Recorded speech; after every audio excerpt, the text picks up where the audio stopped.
I still remember the first evening I met her. It was one of those long, easy gatherings where friends filled a house with warmth and chatter, glasses clinking, laughter spilling into every corner.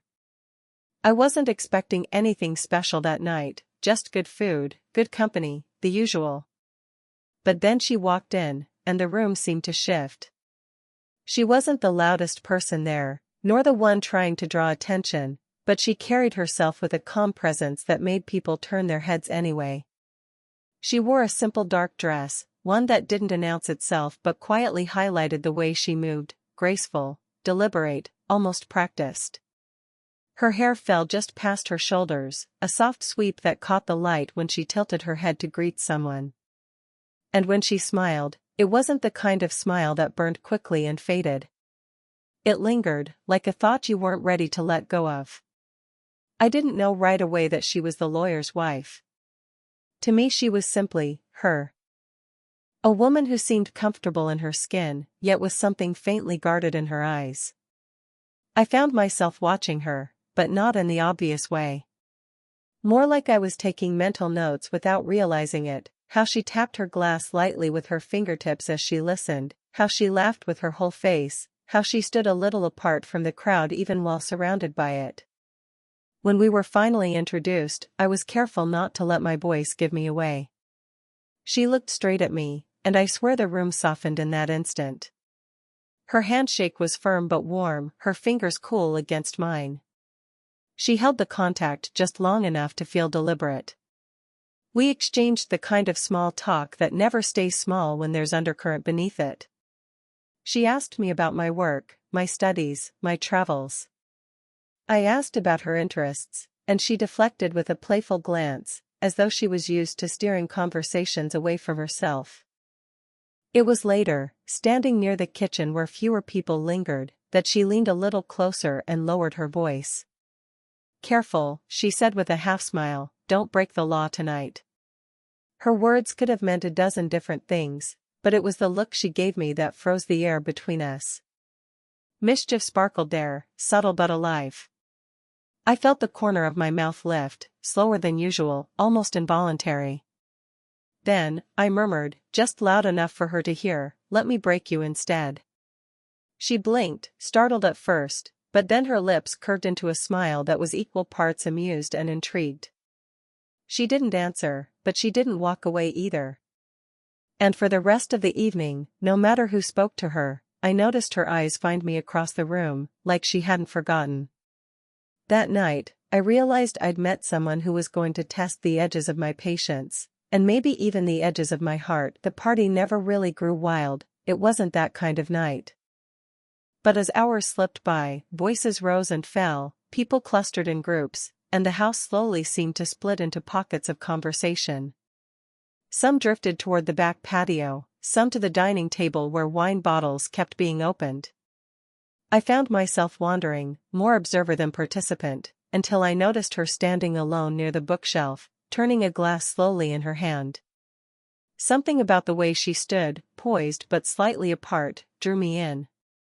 I stepped closer, careful not to come across as too deliberate, but the moment her eyes flicked up to meet mine, I felt that same ripple of awareness I'd felt earlier in the night. She tilted her head, a quiet invitation. "Escaping the noise?" I asked. Her lips curved, not quite a full smile. "Maybe just catching my breath.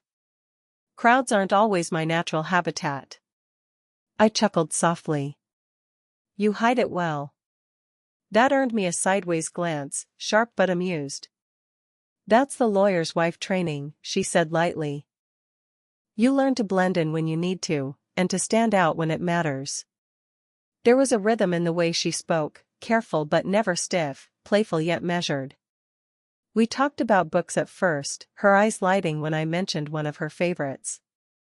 From there it flowed into travel stories, small details about cities we'd both visited. With each exchange, the crowd around us seemed to fade into background noise. At one point, she shifted her glass on the low shelf, and her hand brushed against mine. It wasn't much, just the faintest press of fingers, but the contact lingered. My chest tightened with the awareness of it. She didn't pull back right away. Instead, she let the moment stretch, as if daring me to notice. The lighting in that corner was softer, shadows falling across her features, leaving her eyes glinting like something held half in secret. I caught myself studying the curve of her jaw, the way her hair slipped forward when she leaned a little closer to make a point. Her perfume, subtle, floral, a trace of jasmine, mixed with the faint cedar scent of the wooden shelves beside us. "I shouldn't be enjoying this as much as I am," she said suddenly, her voice lowered. I raised an eyebrow. "Enjoying what?" "This," she gestured loosely between us, her bracelet sliding down her wrist with a soft chime. "Conversations that feel a little too easy. You make it dangerous." Her words hung there, playful but tinged with truth.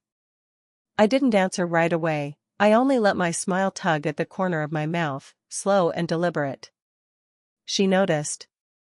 For a long second, neither of us spoke. The muffled laughter from the other room felt distant, as though the house had shrunk to just that small corner and the fragile space between us. I finally said, "Maybe breaking the rules isn't always such a bad thing." She looked at me, lips parted as though she might respond, but instead she set down her glass, her fingers brushing mine again in the motion. And though she said nothing, the silence felt louder than any confession. That was the night I realized our conversations weren't just passing time, they were pulling us into something neither of us had planned, but both of us already felt. A few days passed before I saw her again. I wasn't looking for her, not really. I had convinced myself that what happened at the dinner was just one of those fleeting moments that lives in memory but goes no further. And yet, when I stepped into the little cafe downtown that rainy afternoon, there she was. She sat near the window, her posture elegant even in something simple, a cream sweater, reading glasses perched halfway down her nose. A neat stack of papers rested beside her coffee, each page marked with handwritten notes in blue ink. She was so focused that she didn't notice me at first. I stood there for a second longer than I should have, watching the gentle rhythm of her pen tapping against the rim of her cup. When she finally looked up, her eyes widened slightly in recognition. Then came that smile, soft, restrained, but carrying the same spark from before. "Well," she said, lowering her glasses. "Either this city's smaller than I thought, or you're following me." I laughed as I slid into the chair across from her. "If I were following you, I'd have to be a lot more discreet than this." She chuckled, shaking her head. "Touché." Outside, the rain had picked up, drops streaking down the glass in steady rivulets. The sound of it softened the room, wrapping everything in a kind of hush that made our table feel private, even though the cafe was half full. We talked about nothing and everything, books again, the weather, how she claimed she was terrible at focusing when rain was falling. And yet, as she spoke, I could see how deeply she let herself get lost in her work, how sharp and precise her notes were. It was a glimpse into her world, one I hadn't expected her to share so freely. At one point, a strand of hair slipped across her cheek. She moved to brush it away, but before she could, I leaned forward and tucked it gently behind her ear. My fingertips grazed her skin, light as air, and I felt her breath catch. She didn't pull back. Instead, she met my gaze with something unreadable, part hesitation, part curiosity, part something more. The cafe around us seemed to blur. People came and went, cups clinked, doors swung open with gusts of cold air, but all I could focus on was her. The way she leaned slightly toward me when she laughed. The way her hand stayed close to mine on the table, so close that I could feel the warmth radiating from her skin. For a moment, I imagined reaching out, letting my fingers brush hers, letting the world outside dissolve completely. But then she drew a careful breath and looked down at her papers again, as though reminding herself of where we were, of what this was, or wasn't. Still, when I left that cafe, I carried with me the memory of her eyes meeting mine over the rim of her coffee cup, steady and lingering, as if she too felt the pull of something we were both trying not to name. It happened almost by accident. She mentioned, offhandedly, that she needed to stop by a small shop and pick up some boxes, things she couldn't carry alone. I offered to help before I even thought about it. She hesitated, her brow arched in that way she had, as if weighing the wisdom of letting me step further into her day. But then she gave a small, almost reluctant smile. "Fine," she said, with that mock sternness she wore so well. "But only if you promise not to make it look suspicious." We walked together, and though it was just a short errand, something about it felt strangely intimate. The shop was crowded, the air filled with the scent of cardboard and dust, and when we carried the heavy boxes to her car, our shoulders brushed again and again. Each contact was small, accidental, but my pulse quickened all the same. At one point, as we both bent to lift the largest box, our hands collided. Her fingers pressed against mine, cool but firm, before sliding away. She exhaled a soft laugh, shaking her head. "You're going to make me believe you staged this." I grinned. "If I had, it would have looked smoother than that." She gave me a look then, half amused, half warning. But the corners of her mouth betrayed her, tugging upward in a smile she tried to hold back. Once the boxes were stacked neatly in her trunk, I noticed a faint smear of dust across my sleeve. Before I could brush it off, she reached forward, her fingertips grazing my arm as she swept the mark away. It was such a simple gesture, but her touch lingered just a second longer than necessary. My breath caught, though I tried to mask it with a laugh. When I looked at her, she was already watching me. Our eyes locked, and for a long heartbeat, neither of us moved. The parking lot stretched quiet around us, cars passing in the distance, but all I could feel was the closeness, the weight of something unspoken pressing between us. Then she broke the moment with a playful shake of her head. "This feels against the law," she murmured, slipping her keys into her bag. I leaned against the car, my smirk slow and deliberate. "Then I guess I'm guilty." Her laugh was soft but tinged with nerves. She closed the trunk with a decisive thud, as if trying to reset the air between us. Yet even as we walked back toward the street, she stayed closer than she needed to, our arms nearly brushing with every step. It wasn't a declaration. It wasn't a promise. But it was something, an invisible line drawn, and just as quickly, crossed.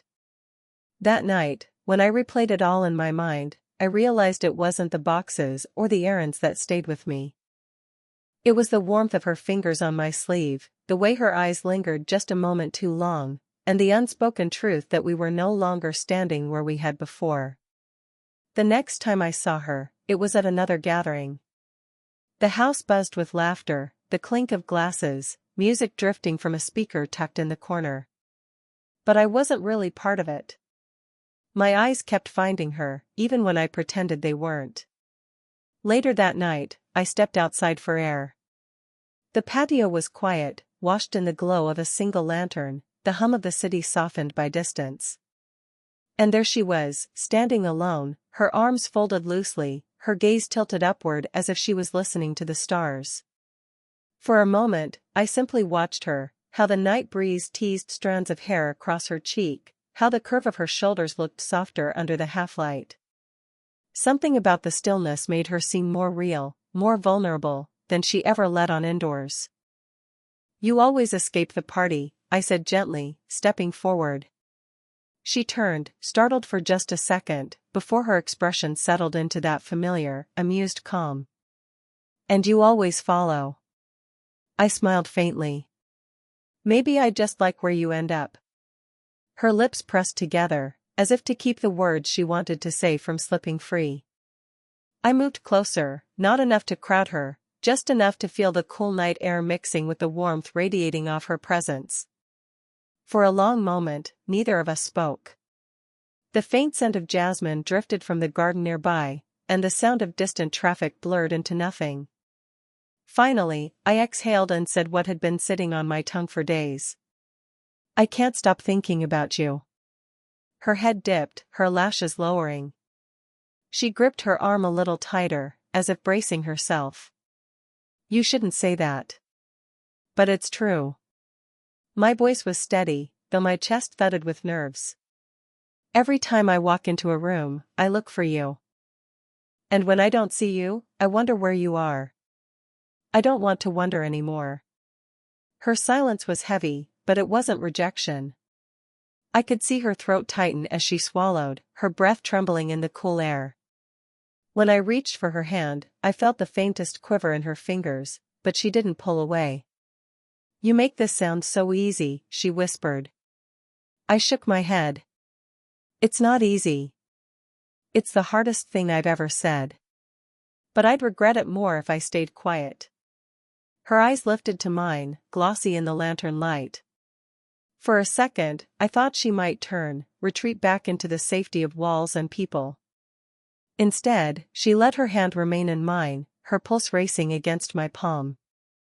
The silence stretched, charged and fragile, until she finally whispered back, "You're going to ruin me." Her words should have ended it, should have drawn a line. But the way her fingers curled into mine told a different story, one that had already begun, whether either of us wanted to admit it or not. It was different this time. There was no crowd of voices, no party to distract us, no chance meeting at a cafe.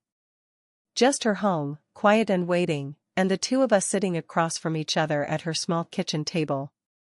The room smelled faintly of chamomile and lemon polish, the kind of clean warmth that made it feel lived in but guarded. A pot of tea sat between us, steam curling in the air, untouched.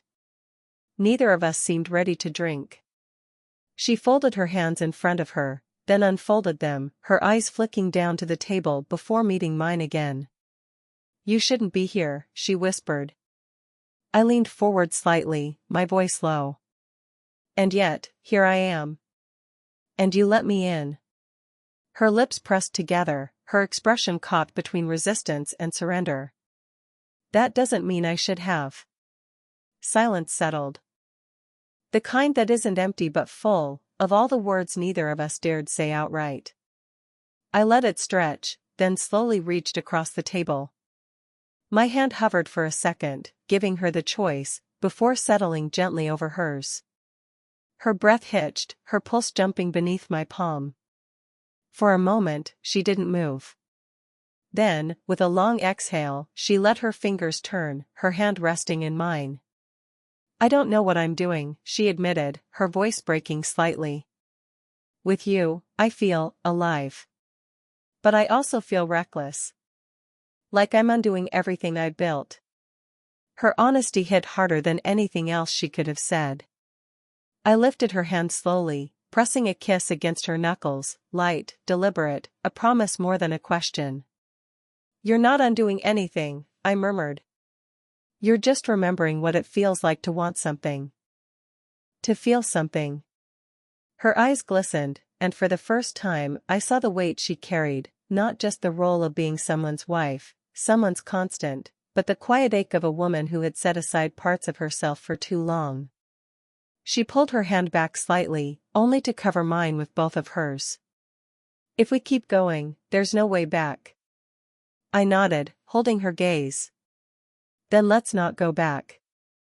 Her breath trembled, her lips parting as though she might answer, but instead she stood, moving toward the window. I followed slowly, keeping a careful distance. She looked out at the quiet street, her reflection faint in the glass, before finally speaking. "You terrify me," she said softly. "Because you make me think about what I want, instead of what I should want." I stepped closer, just enough for my voice to carry warmly over her shoulder. "And what do you want?" She turned then, her face inches from mine, eyes wet but steady. She didn't answer with words, only with the way she let her forehead rest gently against my chest, her body trembling as if she'd finally stopped holding herself together. I wrapped my arms around her carefully, feeling her exhale against me. And in that fragile silence, I knew the choice wasn't about me, it was about her finally choosing herself. I've thought about her more times than I can admit. Not just the way she looked at me, or the way her hand fit against mine, but the weight of her presence, how she made silence feel alive, how she made the ordinary seem charged with meaning. When I close my eyes, I still see her the night she leaned against me, her forehead resting against my chest, her breath steadying as though she'd finally let herself exhale after years of holding back. That moment wasn't about rules, or right, or wrong. It wasn't even about me. It was about her finally letting someone see the part of her she kept hidden. And I'll never forget that she trusted me enough to let me witness it. People always talk about love like it's fireworks or chaos, something that announces itself loudly. But with her, it was nothing like that. It was quiet. It was the warmth of her hand brushing mine, the way her voice softened when she spoke only to me, the spark in her smile when I teased her. It was subtle, almost invisible to anyone else, but to me, it was everything. I don't know if what we shared would ever fit into the world outside those stolen moments. Maybe it was never meant to. But I know this, she changed me. She taught me that desire doesn't always come with clarity, that attraction can be as much about restraint as it is about surrender. There's a part of me that still hears her words, "You terrify me, because you make me think about what I want." That admission will always stay with me. Because in that moment, I realized something I'd never understood before: the deepest connections aren't about possession, they're about awakening something in each other. Something raw. Something true. I'll never forget the way she looked at me across the cafe table, the rain streaking the window behind her, her eyes soft but steady. Or the way her touch lingered in the parking lot, when she brushed dust off my sleeve and pretended it meant nothing. Or the way she leaned closer than she needed to when we spoke, as though distance was the hardest rule to obey. What happened between us may never be written down, may never be spoken aloud. But it doesn't need to be. Because the memory of her is its own story, one that lives in the quiet spaces of my heart, in the pauses between words, in the places where rules fade and truth begins. Maybe she was right. Maybe I did break the law in my own way. But if loving her, even for a fleeting moment, was breaking something, then I'd do it again without hesitation. Because she reminded me that life isn't about following every rule, it's about finding the courage to feel deeply, even when it scares you. And for that, I'll always be grateful.